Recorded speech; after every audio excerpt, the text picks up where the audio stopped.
Bueno, mirad, me está haciendo mucha ilusión viendo tantas mujeres que se interesan por algo. Porque es que parece que vivimos en un mundo que a nadie le interesa nada. Bueno, yo a través de lo que os explico, quiero que no me veáis a mí, sino a miles y miles de mujeres que en aquel momento se movilizaron, igual que me movilicé yo. Después de dictaduras, una república por unas elecciones municipales y se va el rey. Detrás de aquello, dan el voto a la mujer. Os voy a decir lo más importante. Se gana también el divorcio, el aborto y muchas más cosas.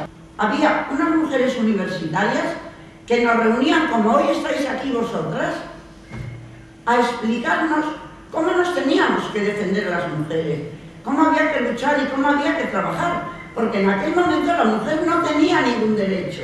Hoy tenemos algunos, no todos.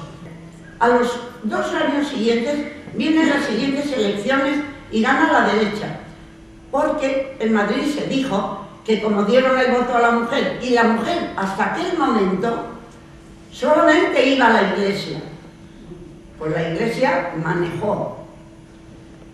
Hay un levantamiento de trabajadores en Asturias, el Bienio Negro.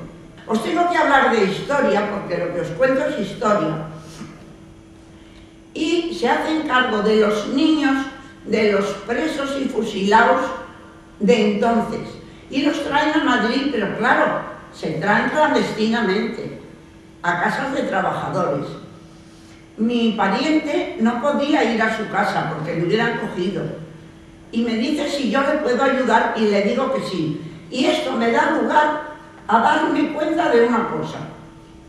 Yo que nací ya sin padre por otro problema anterior, también del mismo tipo, me dicen, trabaja y estudia, te tienes que defender tú.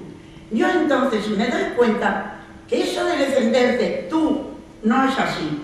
Te has de defender en asociaciones, en agrupaciones, en partidos políticos, en sindicatos, en algo que vayamos todos, cosa que yo creo que ahora no lo sabemos hacer.